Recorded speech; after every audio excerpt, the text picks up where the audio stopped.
TV Sintonia, a TV que passa você.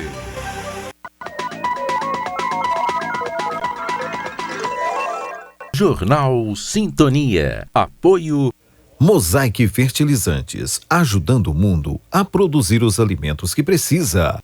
Clique Telecom, o seu parceiro em tecnologia. Bradesco, quem tem conta, conta com mais benefícios. Idosa morre em acidente na BR-452 em Perdizes.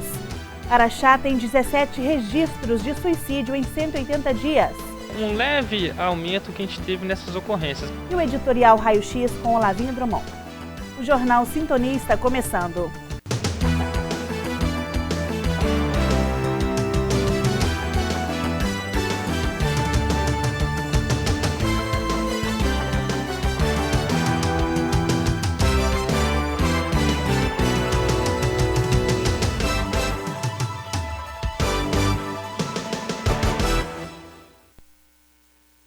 Boa noite. Uma idosa de 86 anos morreu hoje em um acidente na BR-452, município de Perdizes. Um caminhão colidiu com uma picape com 3 passageiros. Todos foram socorridos e encaminhados para a unidade de pronto de atendimento em Araxá. Porém, a senhora, que estava em estado grave, não resistiu aos ferimentos e veio a óbito. Todas as vítimas são araxaenses. O tráfico de drogas lidera o ranking de denúncias anônimas. Até 28 de junho se comemora a Semana Nacional de Combate às Drogas e ao longo do ano os mineiros podem contribuir de forma anônima por meio do Disque Denúncia. O serviço é coordenado pela Secretaria de Estado de Justiça e Segurança Pública Mineira em parceria com a Polícia Militar, Polícia Civil e Corpo de Bombeiros. Em toda Minas Gerais, o tráfico de drogas lidera o ranking de notificações do Disque Denúncia 181. Entre janeiro e maio de 2020, 57% das denúncias recebidas pelo 181 foram sobre o crime, do total de 28.429 comunicações de infrações, possibilitando a apreensão de aproximadamente 59 mil papelotes, pinos ou porções de cocaína, cerca de 41 mil buchas, porções e tabletes de maconha e mais de 40 mil pedras e porções de crack. O serviço resguarda o sigilo e o anonimato ao cidadão que notifica crime ou sinistro, das informações referentes ao conteúdo das denúncias anônimas e dos procedimentos desencadeados. Após realizar a chamada, o denunciante recebe um código para que acompanhe a evolução dos procedimentos. O prazo mínimo para a resposta é de 15 dias e o máximo de 90 dias. Caso seja necessária uma intervenção imediata, como em flagrantes, urgências e emergências, a orientação é fazer contato direto com as corporações. Para efetuar denúncias, basta ligar para o 190, o número da Polícia Militar, ou 34 3662 5655 da Polícia Civil. Mais uma operação antidrogas foi realizada pelas polícias militar e civil, desta vez no município de Campos Altos. Um homem foi preso em flagrante pelos crimes de receptação e posse de entorpecentes. Os policiais apreenderam uma moto, considerável quantia de substância semelhante à cocaína, maconha e partes de uma arma artesanal. As ações aconteceram nos bairros Campos Altinho e Nossa Senhora Aparecida. No próximo bloco, trabalhadores que utilizaram saque imediato deverão prestar contas ao Leão. E ainda hoje o editorial Raio-X com Olavinho Drummond.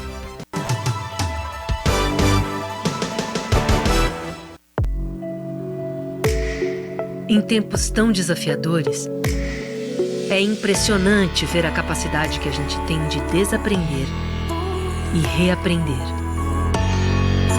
Mudamos o jeito de trabalhar, de nos conectar com as pessoas e até de passar o tempo. E no Bradesco, nós também estamos nos reinventando, ampliando os nossos canais digitais, flexibilizando o crédito e o pagamento de contas, e atendendo idosos e pessoas com deficiência em horário diferenciado nas agências. Todos os dias, buscando soluções para deixar sua vida, se não mais fácil, pelo menos um pouquinho mais leve. Até tudo voltar ao normal. E tudo vai voltar ao normal. Reinvente o futuro. Bradesco.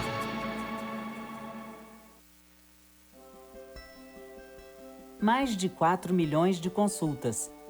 Mais de 103 mil partos normais. Mais de 70 mil cirurgias de catarata. Mais de 5 milhões de raios-x da coluna. É isso que dá para fazer com os 46 milhões de reais que a Assembleia economizou e devolveu para o Estado. É a Assembleia Legislativa fazendo sua parte para enfrentar a crise. Assembleia Legislativa de Minas Gerais. Poder e voz do cidadão. O crime de abuso sexual contra crianças e adolescentes é cruel. As consequências para quem sofre abuso são graves e duram a vida inteira. O abusador é um monstro e deve ser afastado para a cadeia. E quem se omite em denunciar pode receber a mesma punição pelo crime. Nessa quarentena, não seja responsável pelo sofrimento de uma criança. Ao sinal de violência, denuncie. Todos contra a violência infanto-juvenil. Realização Centro Júlio Dário.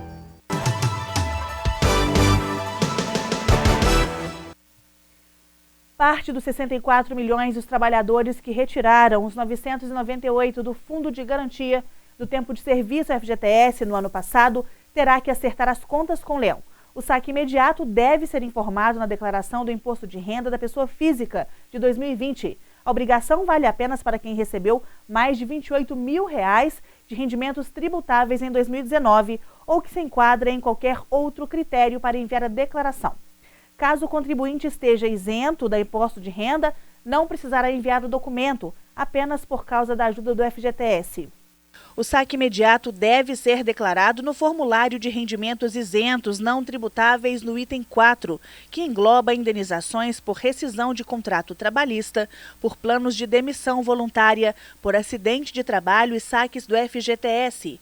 Ao abrir o campo, o contribuinte deve informar o valor sacado, escrevendo Caixa Econômica Federal e o número do Cadastro Nacional de Pessoa Jurídica da instituição.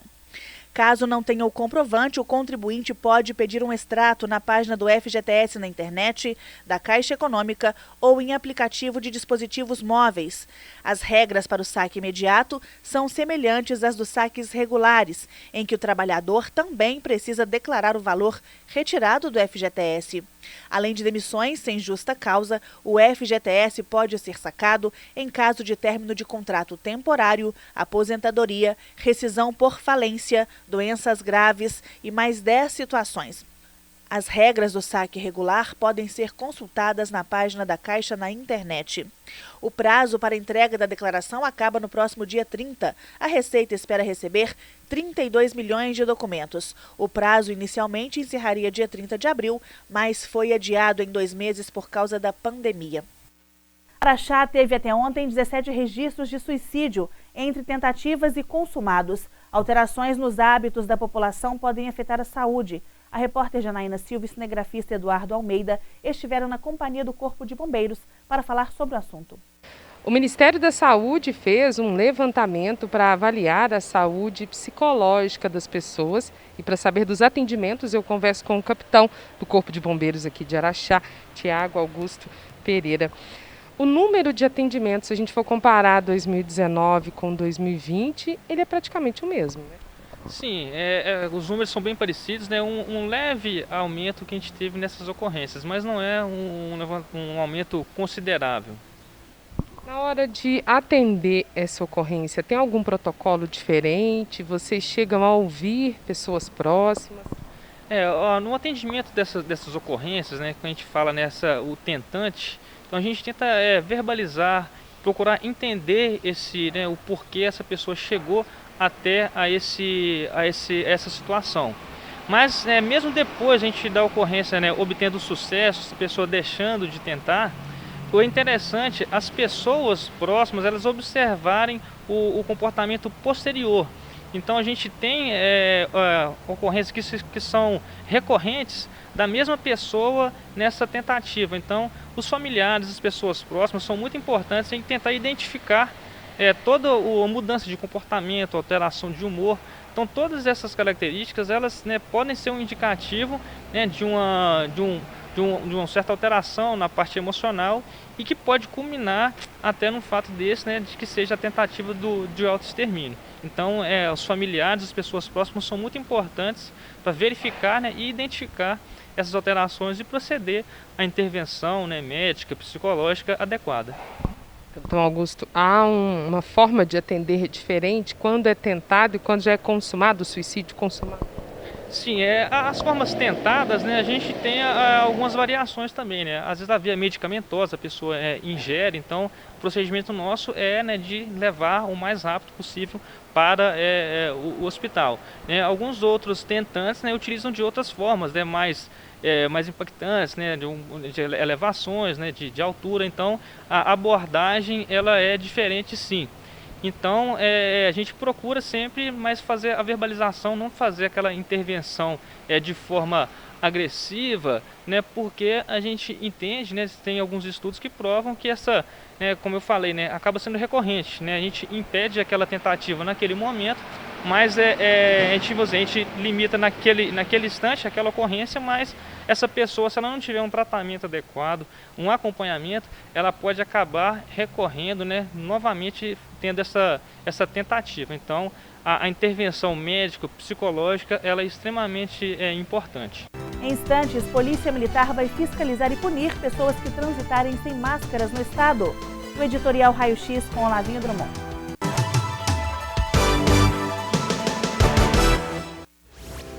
Estamos aí, trabalhando para o Brasil seguir em frente. Como faço para vender agora? Inove, encontre novas formas de se relacionar com os clientes e invista nas vendas online. Como posso organizar as dívidas? Renegocie, planeje e economize. Aproveite a redução de juros e tributos para equilibrar as contas. Pelo telefone, pelo portal ou pelas redes sociais, fale com o Sebrae e saiba mais. Sebrae, a força do empreendedor brasileiro. Cada um ajuda como pode. Tem gente como o motorista de ônibus que ajuda quem precisa se locomover. O farmacêutico que ajuda com os remédios. O gari que mantém a cidade limpa. O policial que ajuda lá nas ruas deixando a gente seguro. E tem a nossa gente do Posto Ipiranga e da MPM que ajuda abastecendo esse pessoal. Que ajuda os professores e todos que estão trabalhando em casa. Que ajudam ficando em casa. Posto Ipiranga, você já sabe. Se cuida aí. E se precisar, pergunta lá.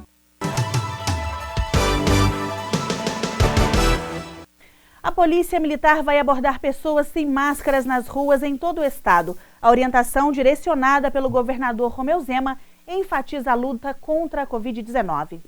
Em vigor desde meados de abril, a Lei 23.636 prevê o uso do equipamento de proteção em estabelecimentos comerciais, industriais, bancários, rodoviários e metroviários, instituições de acolhimento de idosos, lotéricas e transporte público privado de passageiros. A norma, no entanto, não é clara sobre as punições aos que desrespeitarem a medida. Policiais estão sendo orientados a conscientizar as pessoas que forem flagradas sem máscara ou aglomeradas em locais públicos. O objetivo é conscientizar a população. No caso de não adesão ao uso do equipamento, esta pessoa estará sujeita a um boletim de ocorrência, mas não passível de prisão, por não ser crime definido em lei anterior. Já nos municípios que criaram legislação específica sobre o uso da máscara, aí sim a Polícia Militar poderá cumprir o que foi determinado. Em Araxá, o uso da máscara é obrigatório desde 11 de maio de 2020. A medida, que vale para todos que transitarem pelas ruas durante o uso de transporte público e privado de passageiros e no desempenho de atividades laborais em ambientes compartilhares nos setores públicos e privado, prevê pagamento de multa e responsabilização penal pelo crime de infração de medida sanitária. Agora vamos à atualização da pandemia na região. Os 8 municípios que têm Araxá como cidade polo têm novos casos. Na cidade de Araxá, a atualização da pandemia conta com 5 novos casos nas últimas 24 horas. Ao todo, agora, são 238. 197 pessoas recuperadas, 6 mortes e 35 em monitoramento. 7 araxaenses aguardam o resultado do exame entre casos e óbitos. Em Campos Altos, há 29 confirmações, 16 recuperados da doença e 1 morte. Em Ibiá, no último boletim divulgado pela Secretaria de Saúde do município, consta 36 pessoas contaminadas, 21 curados e 1 óbito. Outros 32 aguardam o resultado do exame. Em Pedrinópolis, na atualização, consta 13 casos, 1 morte e 7 intransmissíveis. Em Perdizes, no boletim do município divulgado no início da tarde desta quinta-feira, 29 casos, 1 óbito, 1 positivo hospitalizado e 8 em isolamento domiciliar. Lá são 20 curados. Pratinha mantém os 7 confirmados e 3 recuperados. Santa Juliana agora são 64 pacientes infectados. 1 pessoa perdeu a vida, 26 curados, 3 em investigação.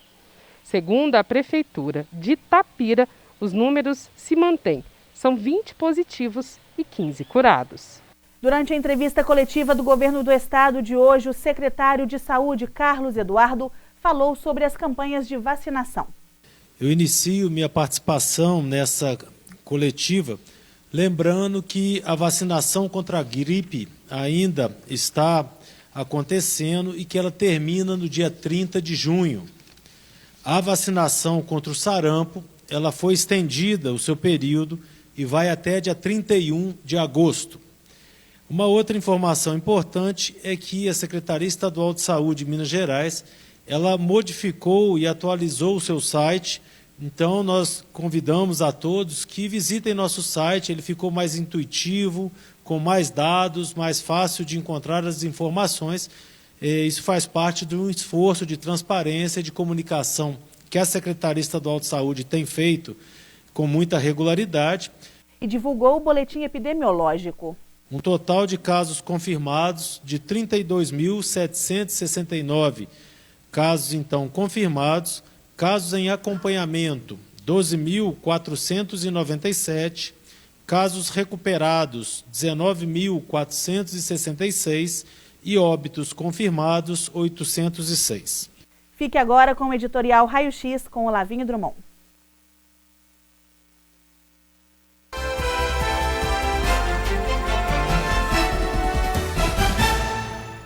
Rachadinha na boca do povo é quando há uma divisão nos salários dos assessores públicos.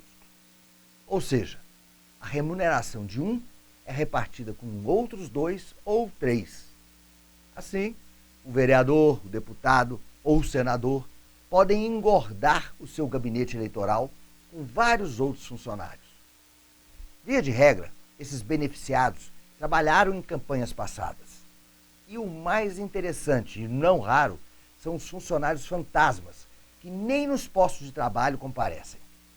Até porque o espaço físico não comportaria. Verdade, verdade, verdade. No Rio de Janeiro, essa prática está sendo seriamente investigada. Mas isso não ocorre só por lá, não. Aliás, difícil é a cidade onde essa prática não acontece. É a tal história.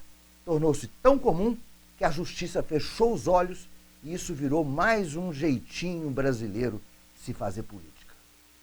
O fato é que a tal rachadinha tem seus dias contados e muita coisa vai ser desenterrada. Embora usual, finalmente descobriram que ela é ilegal e também imoral. E vale lembrar, hein? Político corrupto gosta não é só de rachadinha de salário, não. Racha também lucros com os fornecedores, com os empreiteiros e onde mais estiver dinheiro correndo.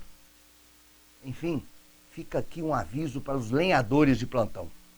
O pau vai comer, a cobra vai fumar e o circo vai pegar fogo. E quem viver, verá. O Raio X voltou e voltou para ficar. Obrigado, obrigado, obrigado.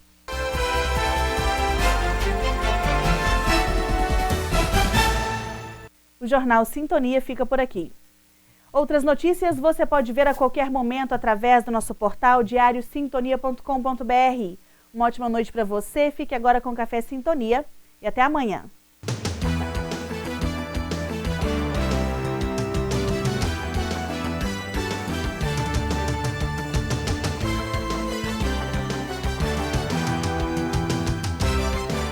Jornal Sintonia. Apoio Mosaic Fertilizantes, ajudando o mundo a produzir os alimentos que precisa. Clique Telecom, o seu parceiro em tecnologia. Bradesco, quem tem conta, conta com mais benefícios. Café Sintonia. Curiosidades. Apoio. Cornélios Academia. Faz bem a você.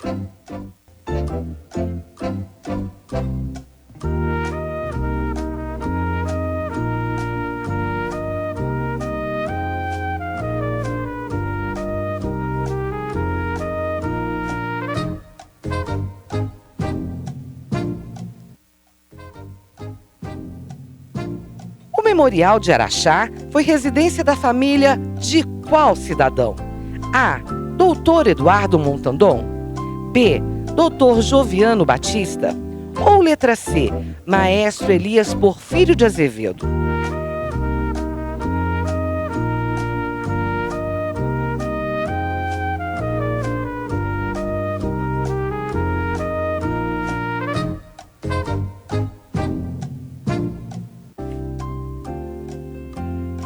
A resposta correta é a opção C.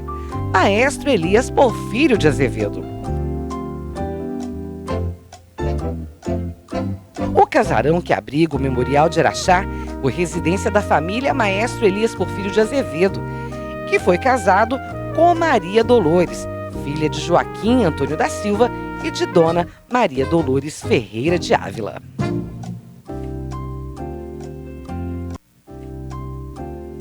Café Sintonia. Curiosidades. Apoio. Cornélios Academia. Faz bem a você. Try to